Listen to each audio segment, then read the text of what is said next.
Howdy folks, welcome to 20th Century Adventures. I'm Nathan Logsdon, and today we are going to take a tour of the Western Antique Aeroplane and Automobile Museum. Now, I'm not going to show you everything in the museum because that would take forever. It's definitely an all-day visit. But I'm going to show you just some of the highlights and some of the things that were my favorite pieces in the whole museum. So we're going to see some airplanes, we're going to see some cars. This place is just overwhelming. It's fantastic. There's so many great things to see here. So there were lots of brass era cars that are, made before 1915. There's plenty to see. Lots of really unusual and rare cars. Of course, this is one of my favorite ones right here, the brush. Joke was it had wooden axles and wooden body and wooden run, but they were actually pretty good cars. If you look at the story of the Abernathy boys, it comes into play real well in there. Cycle cars, all kinds of cool things. It's really a neat museum. It was well worth the visit. Now this is located in Hood River, Oregon. So this was part of my big trip out west, where I went to see several things and did some motor camping. There's another video that you can watch on that talks about the motor camping that we did. Now the really cool thing about this museum, as opposed to many others, this is part of a new breed of museums that's taking shape across the world right now, and that is functional museums in the situation of automobile museums and airplane museums.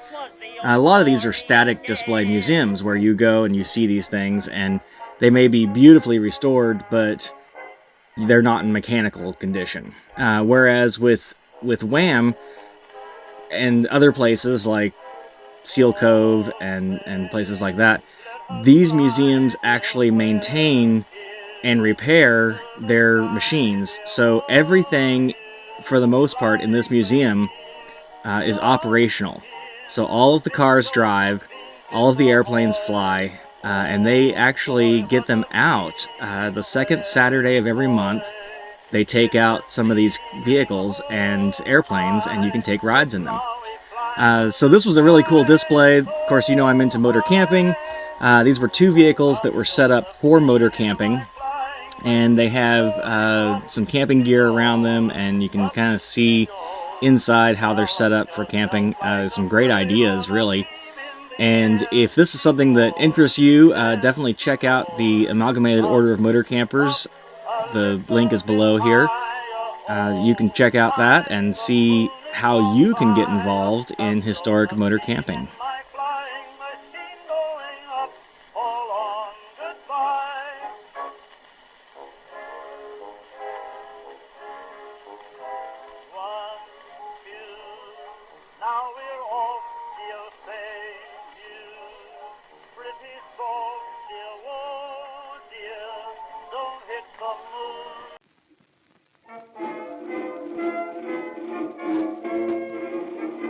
Now, those of you who have watched my channel know that I'm not really much of a military reenactor anymore. I spent many years doing various types of military.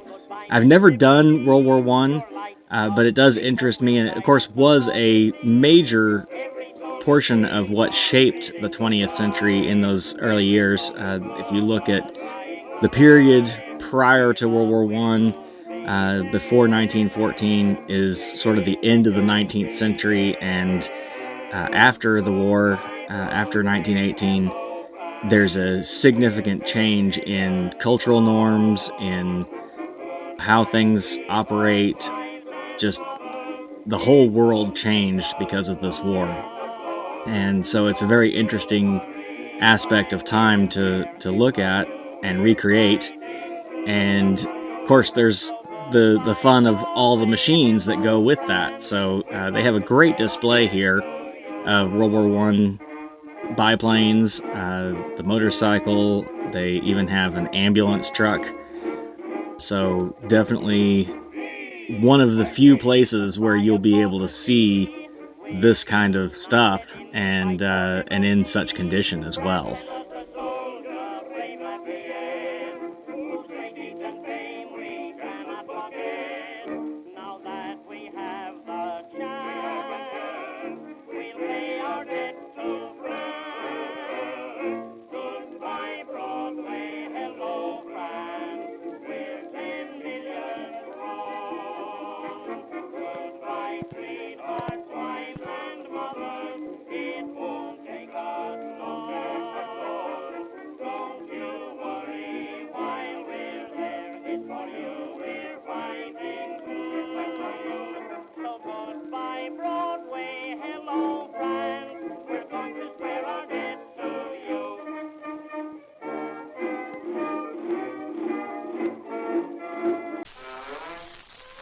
Now this was a Willys Knight. These have a sleeved valve engine. So that's a display there that shows a cutaway of how that engine works and how the sleeved valves work. Pretty unique. There weren't a lot of other things that used this sort of system, and it's notoriously hard to work on, as you can imagine. Now this right here is a Model T set up as a snowmobile. I've seen a few of these in operation, in videos and things. They're way cool. This was a kit that you could buy to turn a Model T into a snowmobile. Now, of course, the Packard Phaeton is another one of my favorites. This was actually my grandfather's favorite car, and he's sort of responsible for getting me interested in both airplanes and antique cars. And this was his dream car. He never got to own one, but he sure wanted one bad. This may be one of the most terrifying planes ever built. This is the Ford Trimotor, and they were built like a Ford. And if anybody's ever driven a Model T, you kind of know what I mean when I say that. This is a very simplistic and primitive sort of plane, but it was one of the most reliable in the aviation industry at that time, in commercial aviation, and so it's neat to see one up close and personal like this.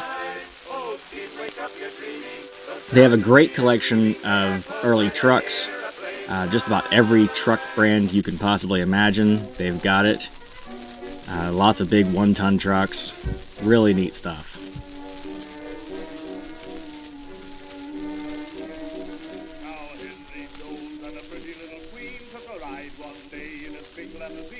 The car kicked up and the engine wouldn't crank. There wasn't any gas in the gasoline tank. About that time along came Nord, and he rambled right along in his little old Ford. And he stole that queen as his engine sang a song. This little old Ford just rambled right along. And this little old Ford, it rambled right along. And the little old Ford, it rambled right along. The gas burned out in the big machine, but the darn little Ford don't need gasoline. The big limousine had to back downhill. The blame little Ford is going up still. When she blows out a tire, just wrap it up with wire, and the little Ford will ramble right along. Now they ran over glass, and they ran over nails, and they ran over pigs and puppy dog tails. They spotted a cop and they shot out a sight. Now this collection shows some of their really rare, obscure makes. Some of these cars I have only seen pictures of or heard of, so it was really cool to see these in person, up close, personal. The Locomobile was definitely one of my favorites. I love those. He kicks and he kicks and he kicks the wheels, but he had to quit kicking to save his heels. When it runs out of dope, just fill it up with soap, and the little Ford will ramble right along.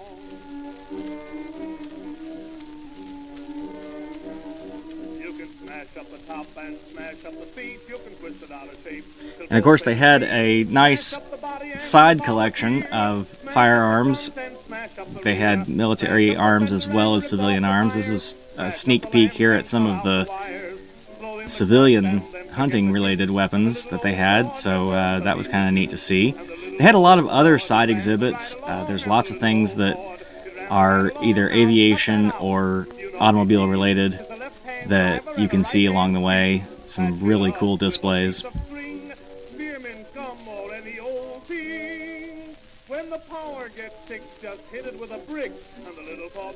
And again, we're not even scratching the surface. I'm just showing you some of the teens and 20s vehicles and airplanes in here. Not even all of them. I had to glean some of them out or it would be too long of a video. And I want to give you a good reason to go yourself. Buy a ticket, go through, check out the museum. It's very affordable, very reasonable. The whole thing is run by volunteers, so it makes it a really cool experience. They've got people that walk around and tell you about things. You can ask them questions. Nice collection of steam vehicles here. There's a steam horseless carriage. They also had a Stanley steamer and a steam traction engine, which I absolutely love. And if you're interested in cars from the 50s and 60s, they've got those as well, and airplanes up to modern day. So there's so much to see. If you're just generally interested in antique automobiles and antique aviation, you will definitely spend a whole day, maybe 2 days, looking over this thing. This is a Detroit Electric. So this is one of the early electric cars. These were marketed primarily towards women because of their ease of driving and ease of starting. And as a result, they didn't really take off that much because men wanted a man car. But they actually were quite efficient. So another neat thing about this museum is this is actually their spare parts department. They have these bays along one of the back walls, and this is not just for display. You'll notice some modern tools in some of these bays. They are actually using these spaces to work on these vehicles and these airplanes. So it's a functioning operation beyond just being a museum. So they're actually, you can watch them working on it. They've got some other facilities that are closed to the public where they work on cars as well and their airplanes. But a lot of what they do it right there where you can see it being done. It's really neat. And this video does not do justice to how amazing this experience is. When you're standing in the midst of these airplanes and automobiles, it's sensory overload, and it's just an awe-inspiring experience. So this is definitely a museum that you want to put on your bucket list. If you live nearby, if you're somewhere on the West Coast, make the trip to go see this. If you don't live on the West Coast, make a plan at some point to get yourself out there and go see this museum. And if possible, try to hit it on the second Saturday so you can see these things running and maybe take a flight or take a ride in a car. Buy a membership. If you're local, volunteer. This is totally worth the money and the time to check this out and be a part of it. I hope you guys have enjoyed watching this.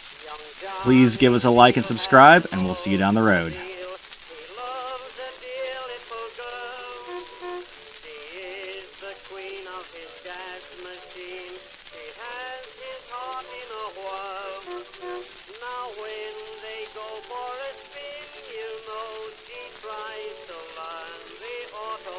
So he lets her steer